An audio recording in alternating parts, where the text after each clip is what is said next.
happy to have you guys on the show. Paca and Junshi from Fang Gang. We talked last in January for the very first time, and you guys were my first guests on the show. So I'm super happy to have you guys on the show again to talk everything you guys put out there from there. So yeah, welcome. Hey, glad to be back. Yeah, glad to be here. Cool. What happened, like, ever since we spoke regarding FangGang? Tell us a little bit more about that. I know that you dropped a token, and we also have new Fang City out. Can you tell us a little bit more about that, please? Yeah, quite a lot happened actually. So I think the first thing we did after our talk was the Awoo token, and we're launching the first utility for the token as well. Cool. Which is SuperPxl chips, which can upgrade your PxlFangs to width that you can see on our PFP right now. So that's launching today, which is very exciting. And like you mentioned, we also launched a new Fang City, the Web3 social hub for everything FangGang. Mm-hmm. And a lot of features are being added there over time. Like one day a mysterious pixel chip writer showed up in the arcade hall, and now we're adding the utility to it with the SuperPxls, like I said. Mm-hmm. And stuff like that is going to happen more and more over time. So suddenly a new building will pop up, or it will open up, or something will be added. And it's a fun way to do this because not everyone notices it, but people who pay attention and are in New Fang City often, they notice it, they share it in the chat, and they're like, oh shit, what's this? What just popped up in the arcade hall, and people start theorizing about it, and that's super fun to see. And so yeah, today is the next step with the PxlFangs upgrade. And I think that's super exciting. Yeah, I mean, we talked about this last time, and it's like such a development to go from the initial PxlFang to the new one with the popping colors and stuff. They look way nicer, in my opinion, and also PxlFangs joined to do that, right? As a new team member. Yeah. So it's pretty cool. But Paca, please go on. No, I was just saying it feels like it was ages ago when we talked about SuperPxlFangs, and it was just like 2 months ago. Yeah. So much happened meanwhile. Yeah, that's true. I mean, the NFT space, like when something happens last week or so, or a few days ago, it feels like ages ago, and we talked 2 months ago, and in the NFT space, it's a long period, I feel. But let's come back to the token, and we said Awoo token. So what is this token, and how do people get this one? So this is basically an utility token. So it's super focused on the Awoo Studios ecosystem. So it will be mainly to be used inside everything we build in New Fang City. And it's pretty straightforward. Like until now, the only way to earn Awoo is by holding either Fangsters or PxlFangs, and so you earn it daily, or at least we showed the rate daily, but it's accrued by the minute. So if you're live on New Fang City, you can see it upgrading in real time.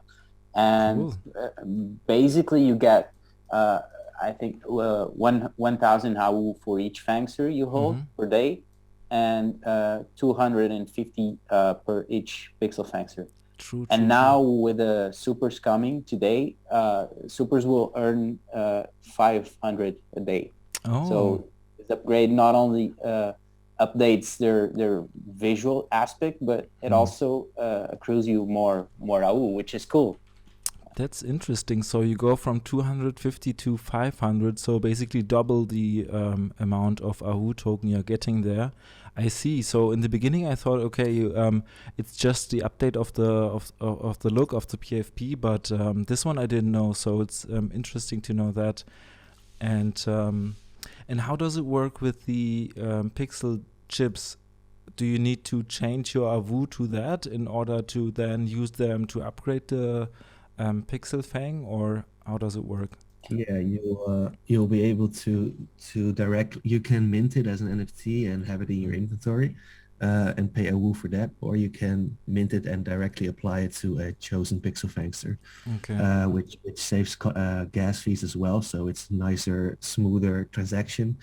But I mean, if you wish to trade it later on or save it for a rainy day or something, you can just mint it as an NFT and use it at a later time. Cool. And on which blockchain is it? I know that obviously we are on Ethereum, but how does the claiming work of the Awoo token? Do you pay a gas fee there? I guess, yeah, right. So you shouldn't be claiming on a daily basis, but wait until you have a higher amount and then claim a big portion of the Awoo token you have.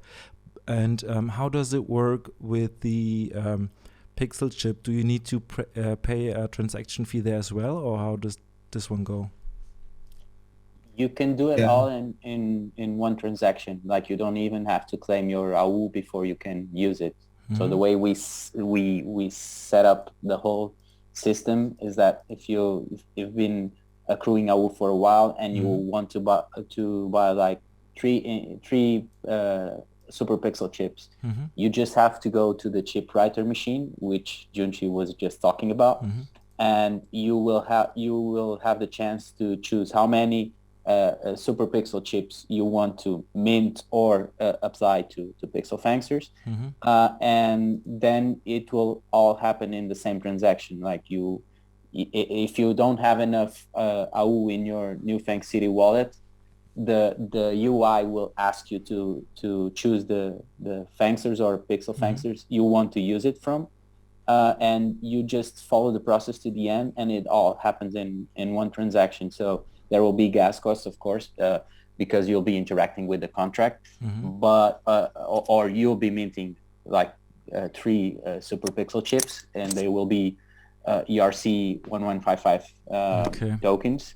But that's all condensed in one transaction. So we try to optimize it as much as possible, so there will be the least gas costs possible too. Cool. So it's one transaction, but if you try to upgrade 3, is it then that you pay a little bit more than only if you upgraded 1, or? Yeah, it has a small increase in gas, but it's not if you upgrade 2, it will be double the gas. It doesn't work like that. Just a small increase in gas. Yeah. Yeah, and I also love the gas optimization that's been happening with other projects and minting and stuff like that. So I'm sure you're also trying to make people save gas as well, and then also money, of course. Yeah, to be honest, that's always one of the things we discuss when we're trying to build something new. It's one of the first questions that pops up, like, how are we gonna reduce gas costs to make it all happen? And it's what makes the development process longer most of the times. So yeah, we have to look into that because we know people really care about the gas they spend. That's true. They spend 6 digits on NFTs and then they want to save a few dollars, right? Yeah. No, just kidding. I mean, obviously we want to save. We are already saving in real life, and then in Web3 we are spending all our money. No, just a bad joke. Yeah, you go to the supermarket and you want to save $1, but you're okay with spending $20 on gas. So yeah, that's how things work. Yes, that's what I was basically talking about. All right, cool. So I think this one is clear, and I'm also sure that like upgrading not only gives you double the amount of the Awoo token, but probably also in future developments, because I know that you're a project that loves to innovate and also to work actually on new things. I'm also sure it will have some other utility as well, but so there's no more utility for now announced, I guess, but I'm super excited to see where this one goes. I mean, we're adding utility along the way to the Awoo. So we're starting with this, but we've brainstormed about a lot of other things. I don't know if we should share them already, but I mean, access to if you want to give access to allow lists or have trials of a specific app or something. We've discussed a bit about those, and we are actually adding utility that goes beyond minting NFTs or upgrading your current NFT. So it will be a bit more than that. And Cool. if you look at the vision map, like for instance, the PxlFangs part, you'll see a lot of things that might be taking advantage of Awoo to happen. Okay, So- cool. Yeah, I don't have it open right now, but we talked about it, I think, in the last one. Yeah, And, yeah, I think so. Yeah, but super interesting. Yeah, I'm looking forward to it, and definitely want to know where the journey is going. Let's jump to the next topic with the clothing line Wildfangz. Tell me basically everything that happened. I mean, you dropped. That's a lot. Yeah. Yeah, Where yeah. should we start? Should we go with the capsule drops or the virtual items or the other physical ones? I think the capsule drop was the first one, right? You brought out. Yeah. Yeah, It's they're the first and only. sorry, go ahead. Yeah, it's the first and only drop right now. Yeah. So the metaverse items are within the capsule drop, basically. But we can talk little bit about how it came to be, I guess. Yeah.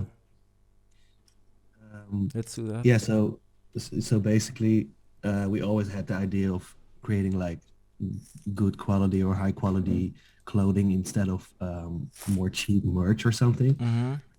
So it was a very serious thing for us to dive into and create some very fitting designs, stuff the Fangses would actually wear, like in New Fang City. That was the vision, because the capsule drop is also called Live in New Fang City. So we wanted to tie it into a more, like a city life, streetwear type apparel thing. So that was the overall theme of it. So we started designing and cutting stuff away, adding things on top of it. And eventually we decided to make this a more limited drop. So in that sense, it's a capsule drop.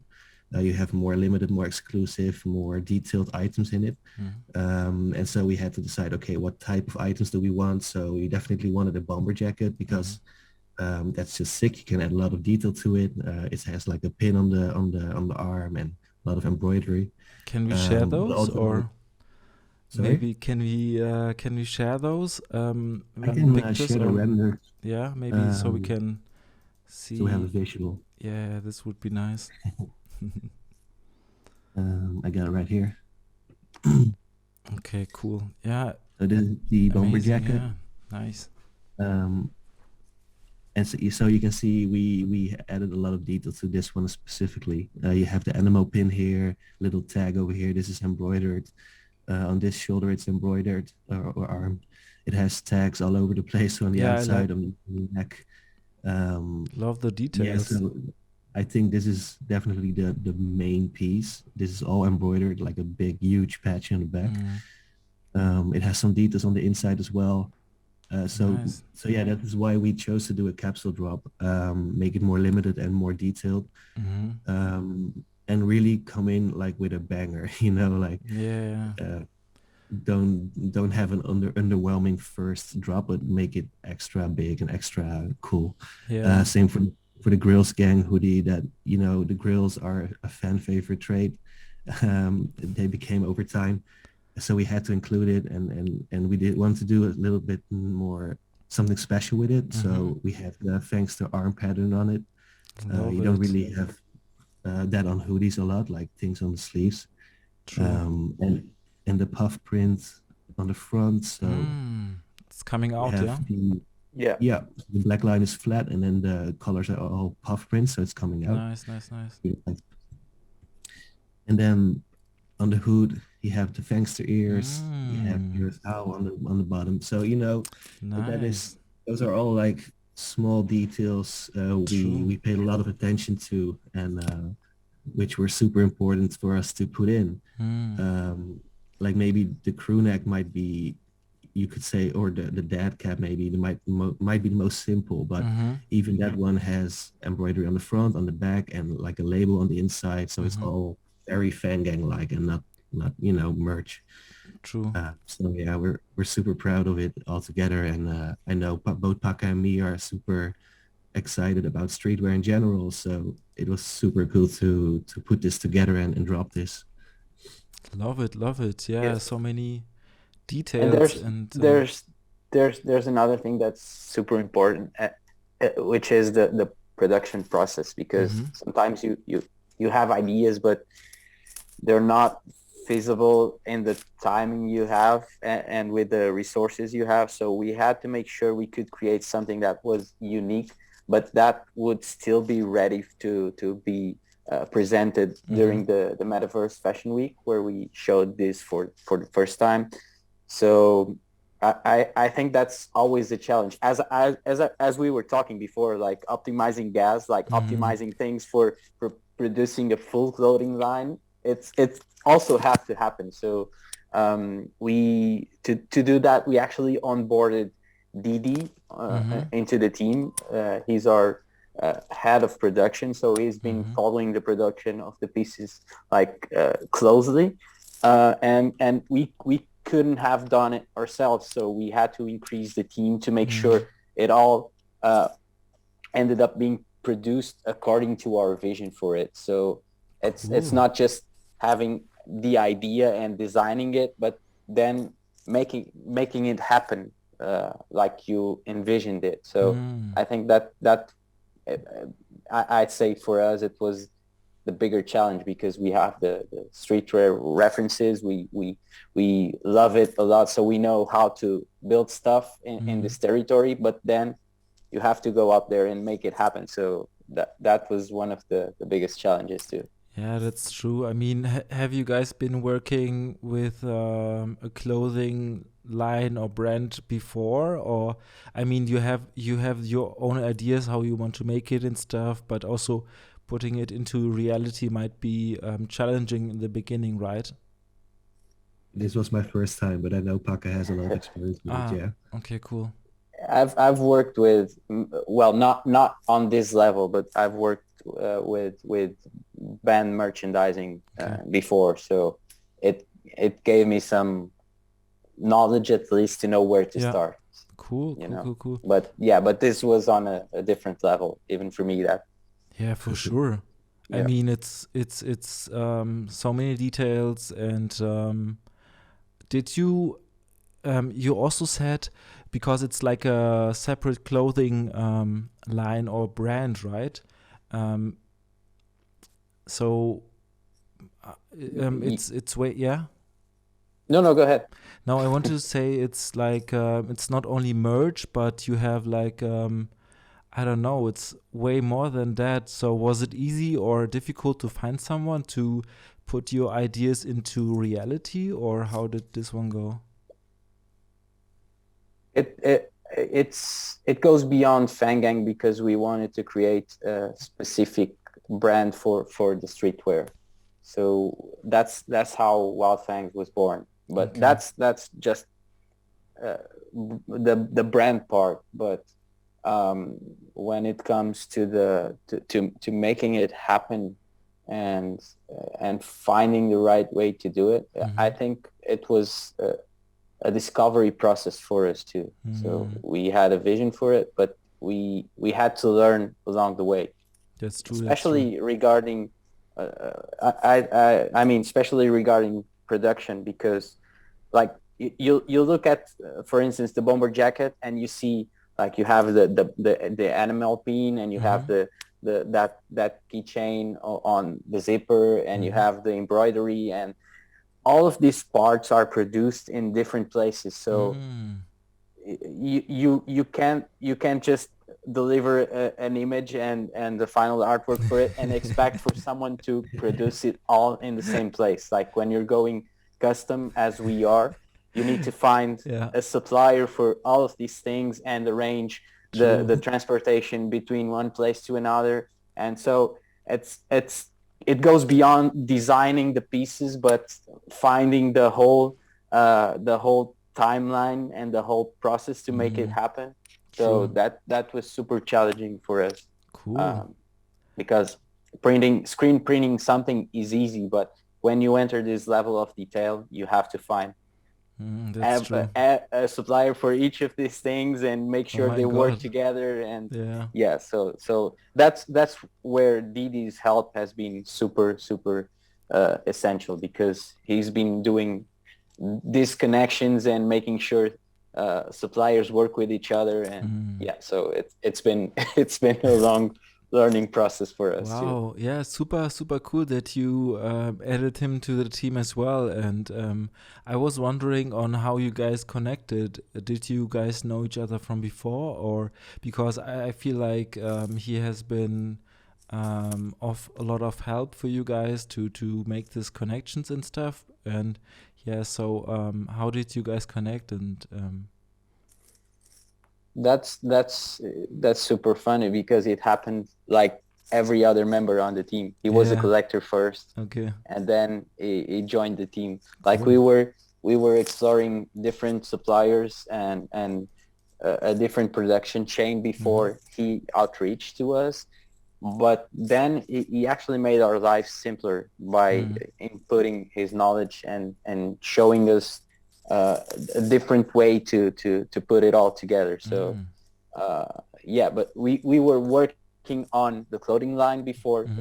Didi joining the team, but it was starting to become too overwhelming for us to True. design and find the suppliers and then make sure it all happened with the right quality. So Hmm. we changed the production uh, chain after connecting with him. So that was Cool. nice. Yeah. Okay, nice. Yeah, and how do you feel like regarding the acceptance of virtual versus physical items in Web3 and in the NFT space? Are people more into physical or more into virtual for Decentraland items? I think it's a very nice bonus to like I think a lot of people are into merch for NFTs, like True. they feel part of a community and they want to represent that community in real life. Mm-hmm. So I think it's a very important part for a lot of communities at least to put that out there. Mm-hmm. And I think ours is no different. Like we have like here on the back, the Fang After Dark is something that came from within the community. It's True. the Yeah. spaces that Invalid and Hack and Shadows host. Yeah. So you know we put part of our community back into the clothing as well. Uh, so I think it's important for people to be able to represent it in real life, but Mm. also there's a lot of people that run around and socialize in the Central Land as well. Mm. So it's kind of the same thing. Like I know Michi is very proud to rock his Fangster outfit that he also made. Uh, I think he still wears it a lot. So and he's in the Central Land a lot to socialize and Mhm. network with people. So I think it's kind of the same thing Okay, where you are proud to represent the community and you want people to know you're a part of it. that's nice. Yeah, love it. Cool that you include Fangsters After Dark as well with Hack, Shadows, and Invalid. Such a cool crowd, and I love that they're running it. I mean, they're so Mm-hmm. so nice and are very good in running that as well. Um, yeah, so yeah, I really love the clothing line and the items you dropped. They are very high quality and like you can really see the love for the details. Looking forward to people sharing their items on Twitter and how they're wearing it and stuff. Is there already a timeline when it will be delivered or? It should happen in 3 to 4 weeks, Okay, cool. because we're still finishing the production process for some of the pieces. Mm-hmm. and then they'll be shipped to our warehouse, which is in Germany, where nice. DD is taking care of everything, and then we'll start shipping it worldwide. Nice. I wanted to add something about the clothing line and specifically about this Capsule Drop, which is talking about these 3D renders that we're seeing. Yeah. So in my opinion, these were super essential to put our vision out there. And it was AKJ and Zandout who did those. They worked with us on this, and they managed to capture every single detail we wanted to put out there even before the pieces were fully produced. So and we actually have some 2D mock-ups, but having a Fangster wearing the whole Wildfangz drop is just crazy, right? It's so cool to see, and really we're cool. super proud of this part of the drop. Like, the visuals are incredible, and those guys did an amazing work. So shout out to AKJ and Zandout, because they outdid themselves on this. Yeah, I mean, we didn't really talk about the 3D renders. We just talked about the clothing. You're super right. And like, look at this Fangsters in 3D. It's amazing. I mean, the details and the 3D renders. I think I haven't seen another project doing that with like real 3D renders. It looks so real, and also love the colors of FangGang in the background and how they're standing in the spotlight, and yeah, it looks so cool, really. And it's really nice. I guess the fact that we didn't talk about it makes it look supernatural, right? Because we didn't even think it was strange for Fangster to be wearing the clothing line. But that's incredible. I'd say, like, it's super cool. And like, how many years or experience do they have in 3D? I mean, this looks like not so easy to make. I'm not experienced in doing that, but I imagine it takes some time. Yeah, they were pretty fast, actually, but they're both senior animators at big companies. So so they're incredibly talented, as you can see, and they were very fast, because Paca and I came up with this idea a little later in the process, and they were happy to work with us and to create this. Yeah, it's so nice. I think I was also writing with someone on Twitter who I think I reached out to him from the community. Could be them. I'm not so sure. So I guess there was someone doing 3D renders for your PFP. Yeah, that's AKJ. Yeah, 100%, because it looks like the one he was having. But yeah, so nice. I need to check them out again, and so their Twitter and stuff like that, to learn more about them. And I mean, it looks like a plushie, right? It's so cool. Yeah. With the eyes. And once again, it was born within the community. So I know I say this a lot, but we actually love to work with people that are Fangsters beforehand. Like, they're Fangsters before becoming part of the team or working with us. We always try to work with people that are with us either from the beginning or as part of the community later on. But if we can work with Fangsters on building our upcoming steps, we always try to do it. Yeah, it's better than working with people from Fiverr, right? We haven't tried that before. I know. Just making. No, I mean, obviously you want to have someone from the family, and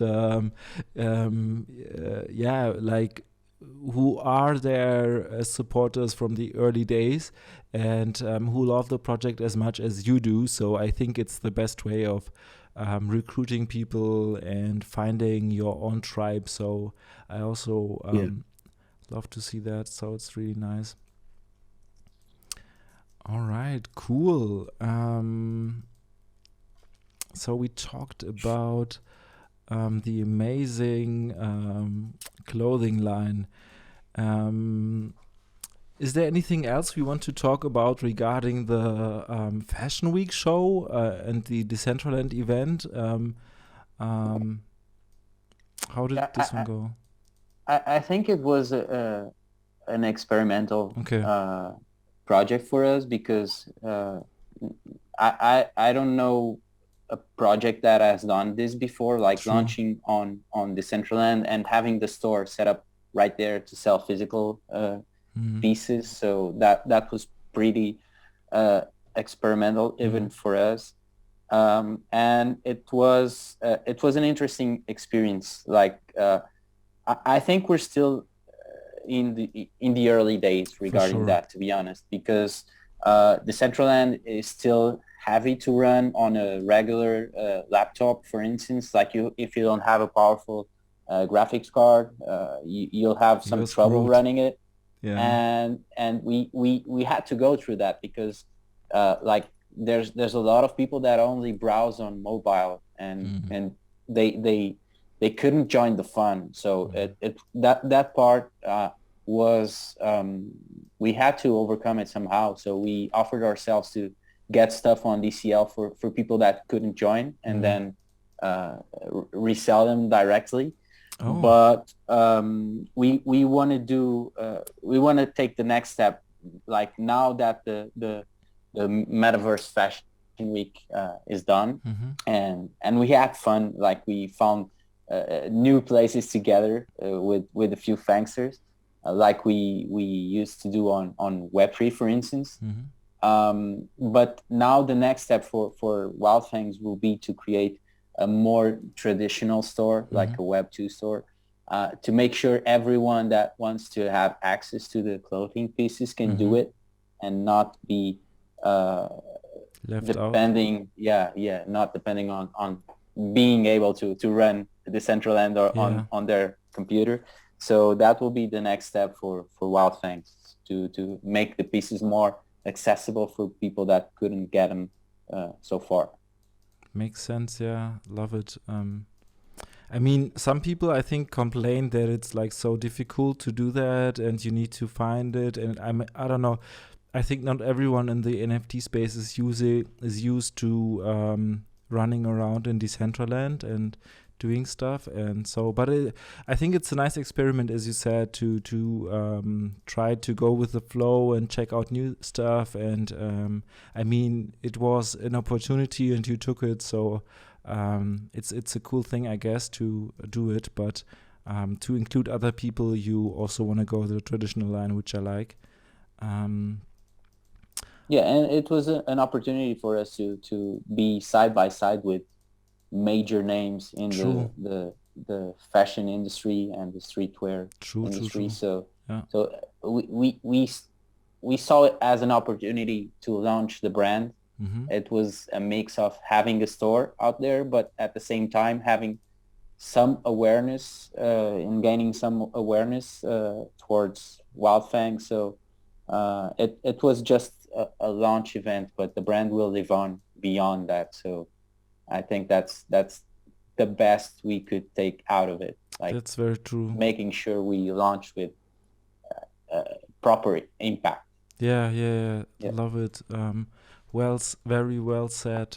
Alrighty. And how do you, if we jump onto the next topic regarding the current market situation, aka maybe bear period or bear market, how do you feel about it, and how do you feel is the engagement in Discord and Twitter and everything like that? It definitely feels like the longest bear period ever, to me personally, at least. I'm not sure when it ended and when it started back up, but it feels like one continuous cycle or one continuous period. I think earlier this year, a lot of projects launched, and that took away a lot of engagement and attention from people. People spread their attention across multiple projects, which resulted in a lot of discords being more quiet and quiet, like from older projects. We noticed in our own Discord, but also in other projects we're in. And a lot of those new projects that specifically the ones that required like allow-less grinding took away a lot of attention, and I think the space was very divided at that point. And after that, those projects launch, and some do well and some do less well, I guess. You always see that the older members are coming back more, and there's more engagement and more activity. But I think that is when the bear period kind of started, when all those projects launched and people maybe overinvested and a lot of paper hands came into the space. And I don't know, I think that whole week or two when like 10 or 20 projects, like big projects launched, I think that is kind of what was the catalyst, of this period. And I still feel like we're in it at this moment, because, we see it in a lot of projects, like big projects, but also like quality projects that have recently launched or something. We all kind of struggle with it. Some projects struggle to mint out. Some projects struggle to make big announcements and get huge hype around it. And I mean, on us, it has been pretty kind so far, but you definitely notice. I think we just have a very strong core community, a strong like amount of holders. Our holder count is still going up, I believe, and PxlFangs are doing great. So it hasn't hit us that hard. I mean, the floor price is lowered, of course, but everyone is still doing their thing and chilling and happy to hang out with people in New Fang City and chatting with each other. And it feels like outside of New Fang City, everyone is panicking and running around, and inside of New Fang City, we're just chilling and just howling.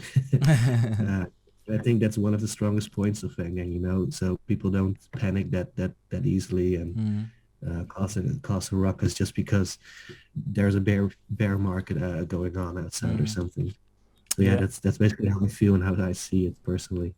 That's true. I mean, it's nothing new, right? Because we already experienced it. FangGang launched, I guess, was it August or September last year? Yeah. August. Yeah, August. So it's been around for let me think, for 7. We actually made 7 months yesterday. Cool. Congrats on that. Yeah. 7 months. It's such a long time, right? In the NFT space. But like, wow, 7 months is a lot. And I mean, I feel not many projects survive like 7 months. It's a lot.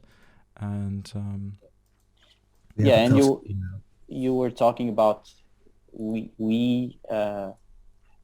being here before, and I think since we launched, we went through 2 small bear markets, or I think the last one wasn't that small, but I mean, we've been here. We know how this works, and of course there's people that go, but there's also new people that take these chances to join. So and like when things like this are happening, the only thing you can do is keep on building and keep on working on your community. Like this is not the time to slow down, to rest. To slow down. This is the time to build. Like if you're building when things are slow, you'll pick up the pace when things are going back up. So that's we learned this like with our experience in the space, and that's what we try to keep on doing. Like you can't stop what you're doing because the market is slowing down. You have to go on and go on and go on and keep on going, because that's what makes the things work when they go back on their regular or super high speed like we're used to living in the NFT space. Yeah, it's true. I mean, markets change very quickly, I feel, in the NFT space, and also we had this in end of December last year when there was like a quiet period, but you really could feel that there's something going on. Sales were picking up, and all of a sudden we were in a massive bull market we haven't seen before. But as you already also said, that like so many projects launching also at once, it kind of like the amount of money who got into the market kind of didn't, there was like so many projects, so I feel like you couldn't feel it as much as it was maybe the amount of money which came in, right? Because you had way more NFTs maybe on the market as well. So it's kind of difficult sometimes. And you also said that newer projects were stealing like the show light or the spotlight from older proven projects. And this was also how liquidity maybe was taken from the market with kind of scammy projects. I don't know, for example, this Pixelmon for, I guess, was it 3 ETH? I haven't followed it too much, but I saw this meme going around from Kevin, you know. This was kind of funny. That's all I know about it. Yeah. But also the 3 ETH price is insane, and so many people paid that for it. Like, come on. I don't get it, man. Yeah, I really neither. don't. I wish I did, but it's crazy. It's insane. Yeah. There are also some projects who promise to be the next Bored Ape, you know, I think on TikTok or on Instagram. So I'm very sorry for those kind of people who buy into that one as well. But yeah, I think NFTs from the outside, from like, let's say normies or people who are not in this space, get perceived maybe as a scam, right? It's kind of difficult to understand for them what's going on, and it's really difficult to also navigate as a newbie who is getting new into the space, right? It's funny that you mentioned Instagram too, because there's so much like scams and like fake stuff going on in stories, like promoted stories and advertisements with, oh, Gary Vee bought this project, so you have to buy it as well. No. You know, but Gary Vee never did that. So it's so annoying. And I think there's like a huge barrier of scams and people who rug pull projects. And if people manage to peek over that barrier into what Web3 is actually like, I think people will really appreciate it. But that's just this huge barrier of scams and stuff in between us. That's true, yeah. I mean, I think we feel like, okay, NFTs are going to be like massive. They're going to be, everyone is going to have one next month, but I think it will take some longer time. I don't know, but yeah. I'm seeing more and more brands trying to hop onto the space. True. And I think that's a sign of NFTs going at least mainstream. But there's danger in that, because you'll have more and more people joining and not knowing where to start. Like and when we started like a year ago, a bit over a year ago, of course there was a lot to navigate through, but I feel like there wasn't that many scams going around, or at least not as we know them today. Like of course there were cash grabs, but there wasn't this euphoria of 10K PFP projects meeting like every day, and people could find their way around easier, or at least it wasn't as dangerous as it is today, because there's a lot of newbies, as you were saying.